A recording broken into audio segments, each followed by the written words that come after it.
What is a coach? A coach is an athletic instructor or trainer, a tutor who gives private or specialized teaching. In Yu-Gi-Oh, there are three types of misplays: those you notice right after making, those you discover while reviewing your games, and those you remain unaware of. Each turn has a correct play and a possible misplay, but the correct play is often difficult to identify. So many duelists struggle to improve, even after watching replays of high-level matches. Additionally, misplays in Yu-Gi-Oh aren't always punished and can sometimes be rewarded. Recently, I raised the prices of my coaching services due to high demand because I, like DJ Khaled, was suffering from success. I believe my services are worth the price I set. A good coach, like a reputable barber, needs to have proven credentials. Just as you wouldn't trust a barber without a sharp hairline, you need a coach with credentials, both off and online. Online tournaments offer global competition, but in-person tournaments carry even more weight since you know who your opponent is and can observe their skills directly. Achieving success both online and in person proves a duelist's expertise. I've personally topped a plethora of online events and 2 out of 3 Ultimate Time Wizard events I've entered, with my only miss being a team event at YCS Vegas. While team events foster community, they don't fully display individual skill since one can rely on teammates. This is why I place less emphasis on team achievements, even though I placed first in the Tengu War League, second in the Edison War League, and third in Format Library's multi-format spectacular last season, with substantial help from my teammates. With the intro done, let's Diva dive into today's video. So here we have Rip Kid No Cry piloting Diva Hero up against Bakes 30. Now take a look at Rip Kid's opening 5. This is every Diva Hero player's dream hand. Future Fusion, Diva, Miracle Fusion, Traps, everything a Diva player could want, except one thing: the ability to go first. So unfortunately, he does lose the RPS, and he's up against Frogs. And the Frog player opens about just as broken as he does. So that is quite unfortunate, and that is one of the problems with Edison format, in that your hand can be as broken as you want, but sometimes if you don't go first, you're not going to get a chance to set up with that Whirlwind Shora or Future Fusion Diva. Now, in this scenario, Rip Kid is in a quite interesting game state, because although he can go for the level 8 Synchro behind a Stardust, Stardust is obviously not good into Frogs. Reason being, because the opponent can easily summon any Monarch and then Stardust is gone. Now, in this particular situation, Rip Kid actually has 2 choices. He can go for the Future Fusion play, or he can just set Torrential and pass. Now, if I'm Rip Kid, I'm setting Torrential behind Yada, so both Torrential and Yada. Reason being is because by going for the Future Fusion play, yes, you do thin out your deck, but you can't only set Future Fusion because the opponent has a Substitute up on the field. And Substitute is going to get Unifrog. So by doing that, you just put yourself at risk for losing one of your best cards, i.e. Future Fusion. Now, if you set both Torrential and Yada, if the opponent has Heavy Storm, the odds of him activating it are quite low. Why? Because you only have 2 back rows, and they have a field full of monsters. Now, by going for the Future Fusion play, you can put yourself in a position where you can get Heavy Stormed. And unfortunately for Rip Kid No Cry, he does go for the thin out the deck play, and he winds up getting Heavy Stormed. Once again, it is just unfortunate in his case because he got quite unlucky that the opponent opened up so broken, and on this turn, he actually winds up just losing the game. Summon Junk Synchron, activate the effect, make Junk Warrior. Junk Warrior's at 44, Miracle Fusion, and that's game. So there wasn't really much Rip Kid No Cry could do in that particular situation. However, the main takeaway was he set himself up for getting Heavy Stormed.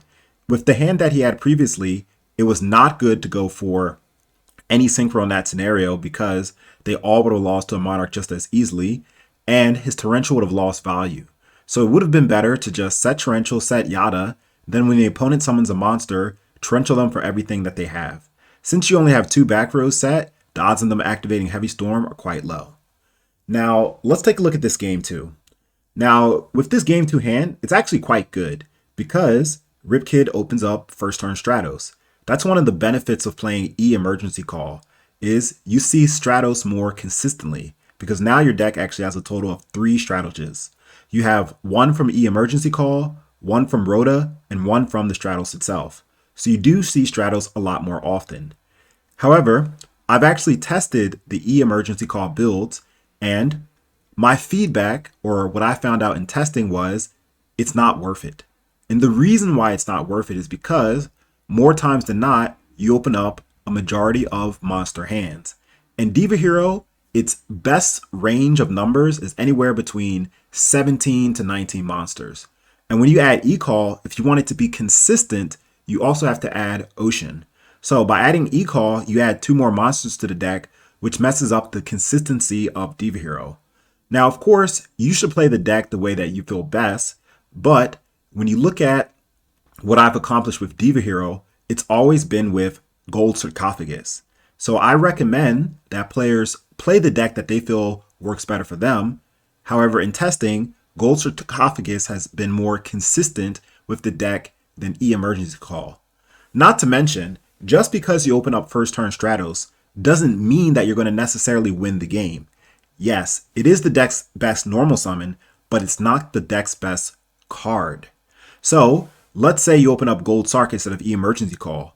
Then with a hand like this, you can also Sark for Future Fusion. And considering the fact that you have Fossil Dyna, Skill Drain, your opponent is not going to be able to OTK you very quickly. So these are just things to keep in mind. It always comes down to personal player preference. However, once again, I found that Gold Sark helps with the consistency of the deck, as you can not only Sark for just one card, like E Emergency card can only get 1 relevant card, Stratos, and Ocean from time to time, but usually that's not the card you want to fetch. Gold Sark can search any card in your deck: Future Fusion, Brain Control, Dark Arm, Return, Heavy Storm in certain matchups. So this is what I found out in my testing of playing the deck for multiple years. Now here, he goes Summon Stratos, adds a guy, and it's quite a good first turn opening. Now, one of the problems that I see already is actually the way that Ripkid side decked into this matchup. Now, Skill Drain is not a terrible card, and it's not the first time in Edison's history that it's been used against Monarchs. There are even some Blackwing players that from time to time side in Skill Drain against Monarchs. However, I do not recommend Skill Drain in this matchup. Reason being is because even if you Skill Drain their Monarchs, well, they just become 2400 beat sticks, and that's quite a high base attack stat, so it's difficult to get over. Not to mention, the boss monster of the deck, Absolute Zero, is not affected by Skill Drain, and you yourself have to pay 1,000 life points to activate it. Lastly, look at your hand. The best card against Frogs, one of the best cards against Frogs, is actually Fossil Dyna. So, Fossil Dyna and Skill Drain, they actually conflict with each other.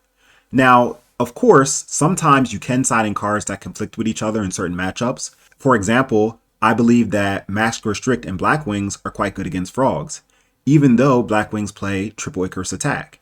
And also, even in Diva Hero, I've been known to side in Mask Restrict despite playing Triple Caius. So yes, sometimes conflictions can be quite good when the juice is worth the squeeze. In this case, Skill Drain isn't a floodgate that completely shuts them down. This floodgate, rather than being Skill Drain, would be much better off if it was a Mask Restrict, because you pay 1,000 life points, they still have strong monsters, and the boss monster of the deck, Absolute Zero, can still activate its effect. And look at what takes place.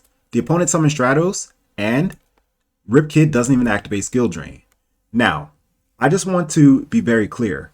Not activating Skill Drain in this instance is the correct play, because although you stop the Stratos, you also turn your Fossil Dyna offline. And at this point, Stopping the Stratos to turn your Fossil Dyna offline is not worth it. So it's better to save this skill drain for a time that you really need it. So this was actually the correct play. Now the opponent crashes here and sets a back row and ends his turn. Now this hand is quite awkward, but you want to eventually resolve this deck devastation virus. So the best play here, of course, would be summoning Prodigy and not summoning Caius. And the reason why you don't want to summon Caius is because usually when you're up against frogs, the back row that they have is Regeki Break. So you can take a read without even knowing what this back row is, that it's a Regeki Break. So if you go special summon Prodigy, sack for Caius, and they go Regeki Break, now you've lost 2 cards. You've lost your Prodigy, you've lost your Caius, and your deck Devi becomes dead. So essentially, even though you've lost 2 cards, you also have a 3rd card that's dead in your hand. So it's better actually to go special summon Prodigy and sack for Malicious. Now, the thing about Prodigy is, if you read the card, it says, if you control no monsters, you can special summon this card from your hand in attack position. Attack position. So actually, this is an illegal play. You cannot summon Prodigy in defense position. And at first, actually, I thought that this was just a sequencing error, or maybe just he accidentally summoned it in the wrong position, which happens from time to time. However, in his other replays, I saw that he did summon Prodigy in defense mode. So unfortunately, that's kind of like one part of Yu-Gi-Oh! That keeps Yu-Gi-Oh! Players down is not reading cards, right? But you cannot summon this card in defense position if you're going to use the special summon effect, right? It needs to be summoned in attack position. So anyway, sacking for Malicious is the correct play here. And then, of course, you want to attack because it can potentially bait out the back row. Now, set deck Devi because you want to set up for Caius on the following turn. So far, everything is great. Now, this hand is looking amazing, but unfortunately, Bakes activates Karma Cut. And obviously, Karma Cut can only target monsters, so that means this Malicious is getting banished. So at this point, since you can't summon the Caius, of course, you want to allure it. But before you allure it, just as Rip Kid did, you should summon Diva. Why? Because if you activate Allure first and then summon Diva, there's a potential chance that you can draw into your Spine Gilman. And part of playing Diva Hero is knowing when and when not to thin out your deck. And this is definitely an instance when you do thin out your deck, considering the fact you have deck Devi set. So you want to ensure, without a shadow of a doubt, that you can resolve deck devastation virus this turn. So summon Diva, get Gilman, activate Allure, banish the Caius, and then here Rip Kid draws into some pretty broken draws. Future Fusion and Bottomless. But actually, this brings up another point. Now, a lot of duelists, the reason why they lose games is because they do not know how to properly side. So I've already talked about the confliction of Skill Drain and Fossil Dyna, but actually this is just a terrible combination as well. Skill Drain and Bottomless. And the reason why this isn't good is because when you summon a Monarch under Skill Drain, the effect still activates. It's just negated. So let's say, for example, you have Skill Drain and Bottomless set, and then the opponent summons a Caius. Now the effect activates so they can target your card, and if you want a Bottomless to get rid of that monster because it's a threat, because once again 2400 is quite a high attack line, when you Bottomless, now since Caius is no longer on the field, he's going to banish one of your cards. So Bottomless in general is not very good against frogs because Bottomless by nature is actually a -1 against frogs. The way Monarchs are supposed to work are you're supposed to tribute a card, which means you lose a card, to summon a Monarch, and then destroy or return. They all have various different effects, right? But basically to remove a card from your opponent's field or hand. So it balances out. But what makes Monarch so broken is the fact that the card that they often tribute is Treeborn Frog. And Treeborn Frog grants them an inherent +1 every single turn. So essentially they're just normal summoning Monarchs. Of course they're being tribute summoned because if you normal summon, you can't activate the effect, right? So essentially they're normal summoning Monarchs because they're not losing any value when they summon these Monarchs. And if you activate Bottomless, just think of how this works. They lost a Treeborn, which was a +1 for them. You lose Bottomless and the card that they target. So you lost 2 cards and they only lost 1 card, their Monarch. So essentially you went -1. I do not recommend Bottomless in this matchup, especially in conjunction with Skill Drain, because once again, it's just going to wind up not working for you. A better card to play in this matchup instead would be Pulling the Rug. And I've already explained earlier that Mask Restrict is quite good as well. Now, just to repeat myself, the reason why so many people find themselves in bad situations is because they don't know how to properly side. And if you don't know how to side, you play more games 2 and 3s than you do game 1. At least 50% of your games will go to game 2. So even if you 2-0 your opponent. So siding is so important. And actually, that's one of the things that I like to cover for people who are interested in tutoring me, with me, taking coaching classes with me, is I cover in depth how to side against specific matchups, especially against the big three, because these are going to be the top decks that you face at any given tournament in Edison format. Anyway, to continue on, now Rip Kid is actually able to make Catastor. Now let's look at Rip Kid's grave. In his grave, he actually has a total of 3 waters and 3 heroes. So in this particular situation, you do not need to activate Deck Devi preemptively. Why? Because the reason why you would activate Deck Devi preemptively is to play around certain cards. A card that you should commonly play around is actually DD Crow. But in this scenario, unless the opponent has 3 DD Crows in their hand, there's no way that they can stop a miracle. Also, think about the cards that frogs typically set. They don't side into cards like Falsodina. So you know it's not going to be a Falsodina. They're just going to set a frog. The best frog that they could potentially set is Flip Frog, but that card is not typically seen in Hero Frogs. That card is more seen in Dream Frogs. So the point is, you don't have to just give up your Catastor now. Instead, you can actually just play Miracle Fusion, and you can attack with Catastor first. And the reason why you can attack with Catastor first in 0 second is because you're not scared of Gores when you have Absolute Zero up on the board.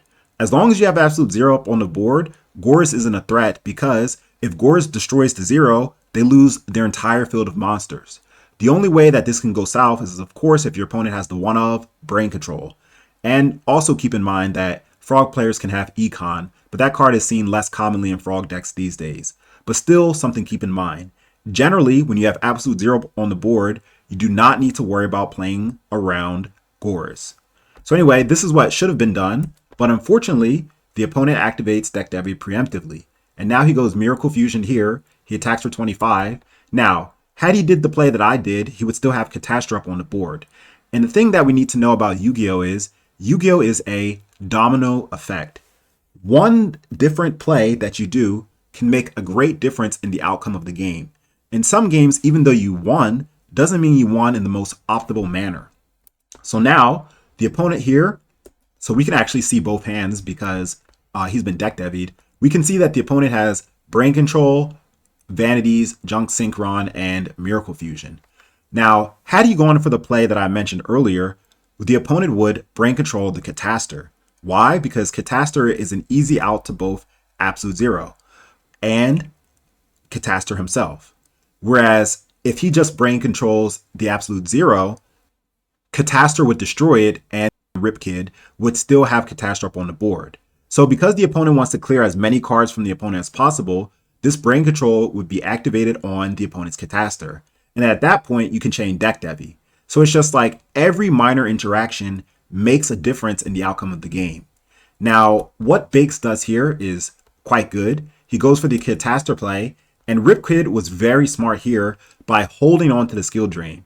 Of course, it's easy to make the right play because Rip Kid saw Bakes' entire hand from the Deck Devi. So now when the Catastor declares an attack, you can activate skill drain, and the Catastor does nothing. And now Bakes is in a really bad situation. Okay, so here he activates Brain Control because he wants to get rid of the 0 while also keeping up his vanities.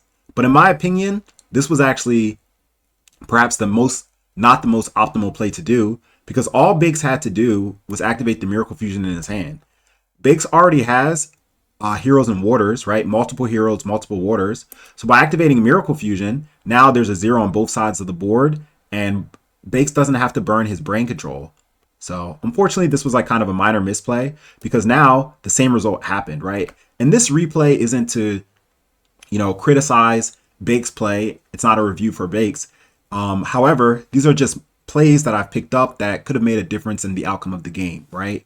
so there was no reason to use the brain control because the same outcome would have occurred. If this miracle fusion successfully resolves and anything happens to the zero that is summoned, then you keep your brain control and the opponent still loses their absolute zero. Anyway, now on Ripkid's turn, he summons Falsodina, but the effect is negated due to the conflicting cards. Zero comes out and he's able to win this game. So well played by Ripkid. Although there were definitely some plays that could have been optimized. And that's the thing about Yu-Gi-Oh! Is sometimes you don't realize the plays that you do that could have been optimized. Now, looking at this opening 5, it's not good. It's terrible. And I've been there before. I've opened up like hands like these. Of course, I'm not known to play Armageddonite, so I guess in my build, this would be something like a Greffer. And like, it doesn't feel good. You do have Heroes and Warders, which is nice, but it's not the Warders that you want. So the opponent goes first and does a T-set. Now here, Ripkid No Cry summons Spine Gilman. And this is a misplay. For the reason, the previous game we saw Bakes 30 was on Karma Cut. Take a look at the hand. Currently, Spine Gilman is the only water monster that is available. So, if something were to happen to this Gilman, such as it being banished by Karma Cut, or hit by a Chiast, then now your Miracle Fusion becomes dead in a hand that's already quite weak. So the correct play in this scenario would have been actually to summon Armageddonite, dumping either Malicious or Necrogardna.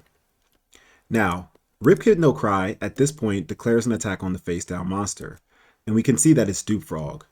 While this is not necessarily a bad play or a misplay, you can deduce that the face-down monster would likely be a Dupe Frog, because if it were a Substitoad, the opponent would have summoned Substitoad turn 1, tribute it for Swamp Frog, Swamp Frog's effect, send Treeborn to gain Treeborn access.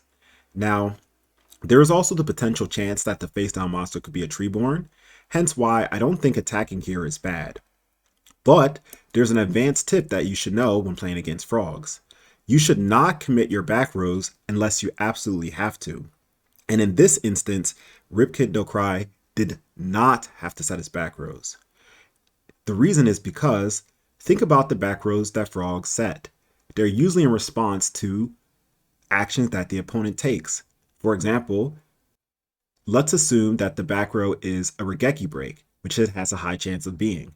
If you only keep Spine Gilman on the board, then that Regeki break will be forced to use on just Spine Gilman if the opponent, Bakes 30, wants access to his Treeborn.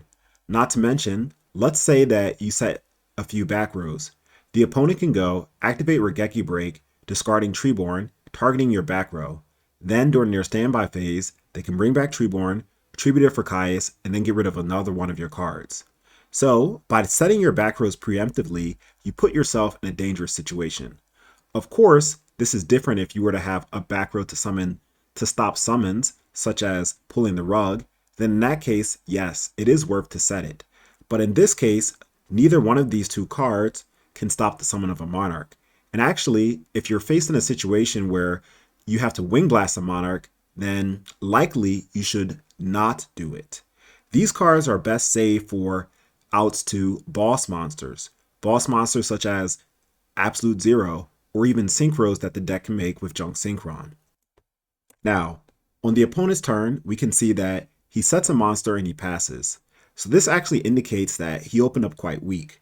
For turn, Ripkid No Cry draws into a Falsodina. So at this point, now Ripkid can summon Armageddonite. So he summons Armageddonite, but as I mentioned earlier, the correct send was either a Necrogardna or a Malicious. The problem with sending Plague here is it just puts you in a situation where you want to potentially neg yourself. So I don't agree with sending Plague in this scenario. Now, one thing that we have to know is about the effect of Dupe Frog. If you read it closely, it says, monster your opponent's control cannot target monsters for attack, except this one. Now, granted, sometimes in Yu-Gi-Oh! We can make mistakes because there are so many interactions in the game that take place. However, Dupe Frog is a card that will be commonly seen in the Edison meta. It's a staple in Frog decks, so you should know what this card does and how to play around it. So actually declaring an attack on the face down monster is an illegal play. However, Bakes misses this and the Treeborn is sent to the grave. Now on Bake's turn, we can see that he summons Substitute and he begins to thin out his deck by going into Unifrog.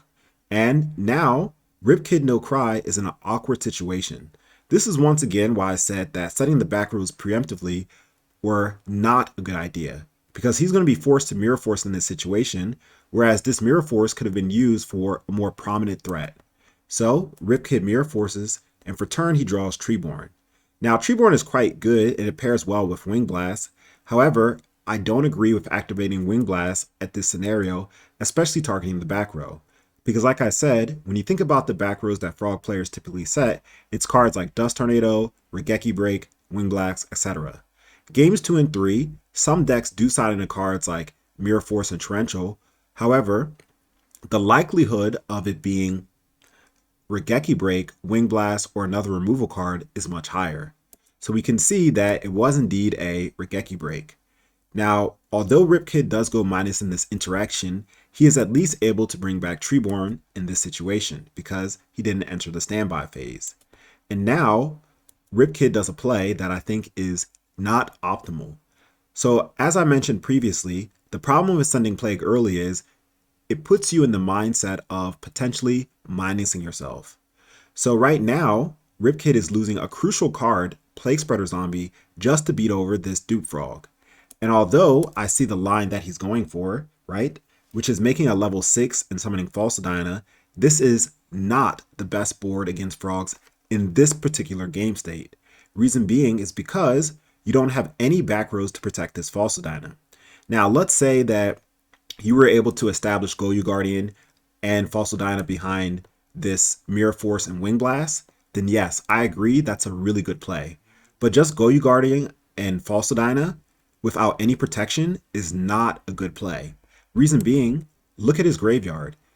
Aside from the one Regeki Break, Bakes has not pulled any cards that can beat over Falsadina, which means there are still a lot of outs left in his deck to Falsadina, such as Rhoda, Junk Synchron, Stratos, Alias, the other two Regeki Breaks, Karma Cut. The list goes on and on and on. So once again, making a Goyu Guardian and summon Falsadina in this particular situation is quite weak. But now we can even see that the Goyu Guardian declared an attack on the Dupe Frog, but Rip Kid No Cry activated Goyu Guardian's effect. And once again, we should read the cards on the field. Falsadina says neither player can special summon monsters. That includes Rip Kid No Cry as well. So another illegal game state actually happens. So unfortunately, this does put Bakes in a bad situation, but he's able to search out a Unifrog. Now, after declaring an attack on Bakes' turn, he actually plays Soul Exchange. So this actually is a really good point to bring out why I said that this play wasn't very good. Because now Soul Exchange into any Monarch puts Rip Kid No Cry in a terrible situation. What Rip Kid No Cry should have done if he was going to use the effect of Plague is actually not make Goyu Guardian, but make Thought Ruler. How could he even make Thought Ruler? Easy. By stacking Falsadina instead. And then his fill would have been Spine Gilman, Treeborn, and Infernal Prodigy. So that's 3, 1, 2, and also the Plague as well for 2. So that means that he can make a level 8. And by doing this play, you'll have Prodigy and Gilman and Treeborn in the grave, which means your Miracle Fusion will be live. So you can make a board of actually Thought Ruler and Absolute Zero. And the reason why this board is better than Falsadino in this scenario is because just like I explained previously, 1, a lot of outs to Falsadina have not been drawn, which means there are many outs still remaining. And 2, when the opponent is faced up against Absolute Zero, it's very difficult to clear both Zero and the other card without losing your entire field. Yes, of course, we can see that the opponent has Soul Exchange. So if the opponent has Soul Exchange Monarch, then the opponent can go Soul Exchange on the Zero and then target the Goyu Guardian with the Monarch's effect. But at least the opponent will lose all of their cards, and then you'll draw False Dyna for the next turn, and you can begin pressuring them with False Dyna. Now, this actually puts Rip Kid No Cry in a terrible situation, because even worse than a Monarch, Vanity Fiends come out.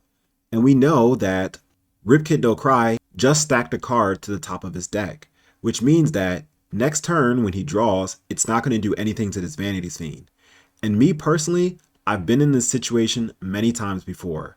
When Diva Hero is up against Vanity's Fiend, they're in for a tough time. So he can't declare an attack, but on the following turn, he can finally begin his offensive onslaught. And at this point, Rip Kid No Cry will draw a series of monsters that can only be special summoned. We can see Miracle Fusion is dead. Dark Arm is dead. And there aren't many draws that can actually get Rip Kid No Cry out this situation. Of course, if he draws Akaius, then that would be very beneficial in this situation. But outside of Akaius, there's not really much that can be played to play around this Vanity's Fiend. Now, one can consider this bad luck, but we actually need to think about the game state once again. Rip Kid No Cry, he opened up with Phoenix Wing Blast and Mirror Force, but neither one of these two cards were used efficiently. This was used on a Regeki break that was chained, and this was used on a singular Unifrog. So had Rip No Cry saved his back rows for more critical moments, this Vanity Fiend actually wouldn't be a threat, because both Wing Blast and Mirror Force are outs to Vanity's Fiend. And as I said before, every decision that we make in Yu-Gi-Oh! Is a domino effect. But people often like to blame bad luck or variance when they lose the game, but that's not the case. We have to really think about how we can play each and every turn optimally, right? So here now, Rip Kid takes 34, and on his turn, he draws into a Rhoda. But this Rhoda doesn't really do much unless he sided into a card such as DD Assailant or DD Warrior Lady. Likely, the only target that remains in his deck will be Dark Grepher. And he can go Rhoda, Grepher, pitch Malicious, and then pitch another Dark, but that doesn't get over the Vanity's Fiend, and eventually he'll just lose the game. So we can see that he doesn't have any out to Vanity's Fiend, so Bakes 30 is able to claim victory in this set. Now, the thing about Yu-Gi-Oh! Is so many players in Yu-Gi-Oh! Have a lot of potential to become great duelists. However, they choose to not put their pride aside and have an ego that's bigger than their actual talent. So guys, don't let that be you. And if you're interested in coaching, please reach out to me.